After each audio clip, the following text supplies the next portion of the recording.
A young boy known as the Duke of Death is cursed by a witch so that any living thing he touches dies. So his noble mother banishes him to a mansion far away. He's saved by a maid, Alice, a childhood friend, who despite knowing his touch would be fatal, enjoys tempting him with her body so she can enjoy his reactions, and is the only one who spends any time with him. Another childhood friend, Philip, asks if he can visit, and Duke agrees as he hopes to have friends again. Philip arrives with guards who deterred Duke from getting too close, ruining Duke's hopes. Philip is scared when Duke accidentally touches a plant which withers away, and tries to convince Alice to leave Duke, whom he calls a monster. Philip reveals Duke's mother forced him to visit as a spy, revealing she hopes to replace Duke as family heir with his younger brother, and cut Duke off from the family entirely. Philip then leaves, swearing to never visit again.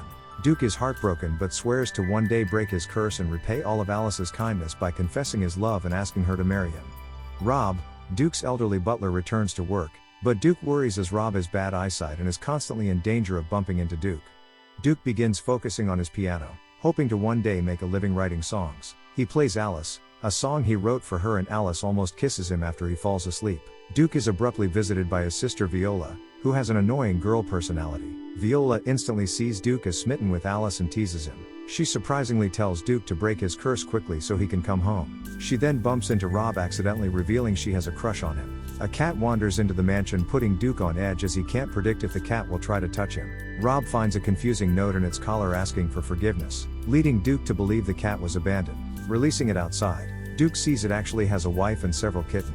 Later that night, Duke asks Alice to dance, and though it is difficult, they manage to waltz without touching. With the dance over, Duke nervously asks Alice how she feels about him, and she admits she loves and adores him. Alice asks Duke to a festival in town. With Duke in a costume heavy enough, he won't pose a danger. A masked woman named Dolith recognizes Alice as Sharon Leonard's daughter. Duke helps a lost child feel better by playing a piano, his skill causing the crowd to dance. After seeing a novelty mask of his face, Duke realizes rumors about his curse are spreading. Alice tells Duke a tale about a princess whose prince was imprisoned on the moon. So every year she sends him a kiss. Duke becomes depressed that even on a date he cannot touch Alice, but she assures him being close is enough. Later Alice summons him to her room, and while she pretends it is for perverted reasons, she just helps him relax so he can sleep. Duke invites her on a boat to watch a meteor shower, but once she falls in, he is unable to catch her. Alice demands a kiss even if it kills her, but when he refuses, she reveals it was a trick so she could tip him in the water as well. They miss the meteors and Duke is upset. He couldn't tell Alice he loves her like he planned. Alice doesn't mind and tells him to try again at the next meteor shower in 10 years. Duke worries when Alice stops teasing him, but is relieved to discover she just has a cold. After she recovers, Alice asks Duke to spend the day in the snow and gives him a scarf she knitted. Returning inside, Alice notices she dropped an earring that belonged to her mother. Duke sneaks outside to locate it, but passes out in the cold. A nearby bat transforms into a girl and helps him recover. When she discovers he is a noble helping a maid, she decides he has potential, uses magic to find the earring and introduces herself as Calf, a witch. Duke invites her inside where Alice is happy he found her earring. Calf explains that she distrusts humans, as witch hunters killed her parents and being half human, witches avoid her, so she never learned about curses. She reveals her friend might know something, but when Duke suggests she seemed to really like her friend, based on how much she trusts him, she jumps out a window and vanishes. Alice reminisces about one of the last times Duke was able to touch her, defending her from bullies, and he claims snow makes her look like a snow fairy. Viola visits and declares Alice must learn how to make a cute face. Unfortunately, Alice is already a master of appearing cute towards Duke, whereas Viola embarrasses herself making a cute face at Rob. Viola insists on helping Alice cook, but keeps getting distracted by Rob. She admits to being jealous. Duke has people to support him through his curse and reminds him to find a cure before their younger brother becomes heir. Duke takes Alice ice skating and meets a white crow that transforms into a human named Zane, a magic user and Cuff's friend. They decide to take part in ice skating where Duke becomes jealous of Cuff and Zane, that they can have physical contact, whereas Zane is jealous. Duke and Alice can be honest about their feelings. Cuff decides to take Duke to the next witch's sabbath, where Duke might locate the witch that cursed him. Viola decides to stay the night in Alice's room where they discuss love and Viola's desire for an older sister, since her mother tends to ignore her. Alice advises Duke to pay more attention to his sister in the future. Duke realizes that his conservatory is overgrown. Using his curse, he kills the unnecessary plants. Then, despite them being dead, braids the flowers into a crown for Alice. A cat steals Alice's gown while she showers, forcing her to wear Duke's coat and allowing ample opportunities to tease him. They found the gown ruined, which upsets Alice as it was the one Duke liked. Cuff and Zane takes Duke and Alice to the Sabbath disguised as witches. Duke is surprised when the Sabbath turns out to be an administrative meeting lasting only 5 minutes. The Sabbath leader confronts Alice and Duke, revealing she only met Alice's mother once and had also met Duke as a child. She also reveals the witch who cursed Duke is dead, but she had been a genius magic user, so Duke's curse probably can never be removed. She then burns their disguises, forcing them to flee. Duke wonders why Zane and Cuff help them. So Cuff explains about his potential and promises their next visit will be as friends. Despite the bad news about his curse, Duke is determined to find a cure. Alice buys a witch's pot to brew a potion that supposedly removes curses, but it doesn't work. Alice has Duke perform a song, which if played perfectly, can cure curses. Duke begins playing and is visited by the ghost of the songwriter who distracts Duke by trying to molest Alice, but Alice spoils him. Duke finishes the song, but the only curse lifted is the ghost who moves on, having heard his song played perfectly. Duke learns about the suspension bridge effect from Viola and decides to scare Alice, but Duke becomes terrified instead, when he nearly curses a flower Rob had been cultivating for 50 years.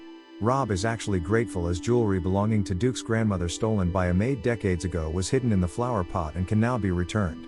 Duke and Alice wake up in a fantasy land having been put in a magical sleep by a book on curing curses. They spend all night trying to catch a white rabbit for a girl in a blue dress and decide to end the dream with a kiss, but Duke wakes up in his own way liberally before they can. Cuff asks Duke to teach her to read and write to impress Zane. Walter, Duke's brother, is annoyed that their mother still wants Duke as heir and that Viola prefers Duke over him. Since Walter has a severe inferiority complex about being the younger brother, Viola visits Duke and encounters Cuff. She attempts to apprehend her as an intruder but is embarrassed when Rob sees her sat on top of another woman. During a snowstorm, Alice reminisces about her first time at the mansion when Duke was younger, still depressed about his curse and would destroy entire rooms in the mansion from anger. At first, he rejected Alice, but having been his childhood friend, she refused to leave him alone, so he set her a challenge: clean his bedroom he had destroyed in 3 days or be fired.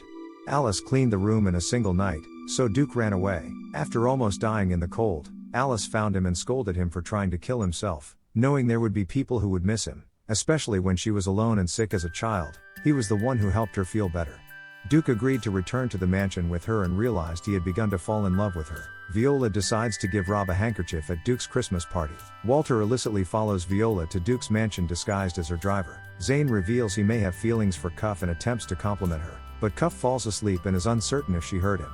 Viola drops Rob's gift, which is picked up by Walter as he sneaks in, hoping to see Duke depressed and alone. He disguises himself as Santa, but is caught by Cuff, who thinks he is the real Santa and tries to help by dropping him down the chimney. Duke is happy to see Walter as they have not seen each other in years. Walter confronts Duke about the unfairness of existing only as Duke's potential replacement. Duke settles an argument between Viola and Cuff over Rob's gift, which Cuff mistakenly thought was her gift from Santa. Walter wagers with Duke that whoever discovers the cure to Duke's curse would become the heir. Walter tries to leave but ends up stubbornly stuck outside in the snow, having remembered he is Viola's driver and can't leave without her. After the party, Alice teases Duke with a request for a kiss under mistletoe, causing Duke to remember the first time he told Alice he loved her. Alice dreams about her mother Sharon, maid to Duke's mother when Duke was young.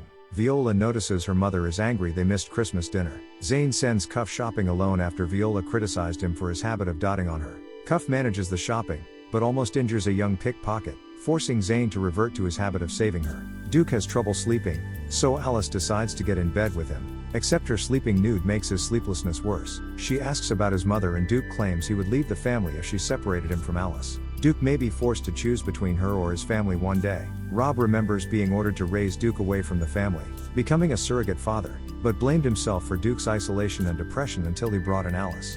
Someone close to Duke's age was become precious to him. Duke asks Alice to sing while he plays the owl and the pussy cat on the piano. Though they both end up embarrassed, Alice returns to her room disappointed that despite Duke's confidence, they will likely be parted when the curse is broken. Viola searches the family mansion for clues and finds a servant's logbook. Viola's mother forces her to start wearing dresses to prepare for marriage. Instead, Viola moves in with Duke and reveals the logbook written by Alice's mother, Sharon, to left spies on this and gives Zane a message.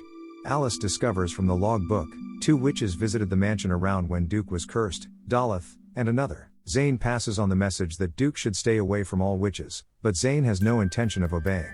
Alice later overhears Duke telling Zane how much he loves her. Zane steals the logbook, intending to burn it after Daleth threatened Cuff. But when Duke catches him, he feels guilty and returns the logbook, warning Duke it contains something secret about Daleth. Duke tells him to burn it for Cuff's safety, So instead Zane disintegrates it, telling Duke that Daleth is watching.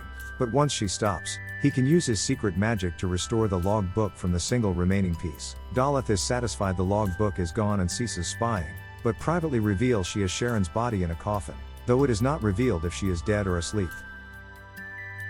Duke is surprised to receive a letter from his mother, summoning him to the main house for the first time in years. Duke sees his mother, but she sends him to bed so they can talk in the morning. Duke is surprised when Viola claims Gerbera was actually in a good mood. Gerbera mistakes Alice for Sharon, whom she was good friends with, and becomes unexpectedly emotional. Viola takes Duke to the garden where the witch cursed him to love no one, be loved by no one, and live a life of misery. Viola tells Duke she and Walter are jealous of Duke since at last he lives away from their mother. At dinner, Gerbera explains that with their father terminally ill, they must decide on the family heir and gives Duke until spring to break his curse, or Walter will become heir. Duke gives an impassioned speech about his love for Alice, but when Gerbera refuses to let him marry a maid, he accuses her of treating her children like possessions before storming out. Privately, Gerbera is proud Duke was able to stand up to her. Duke returns home with Alice and tells her what he said to Gerbera, but he still wants to marry her no matter what. Alice waits for Duke to fall asleep before saying that she loves him too. And that's the end of the video. As always, if you liked what you saw, subscribe to the channel. I'll be uploading a lot of videos just like this, so I'll see you at the next one.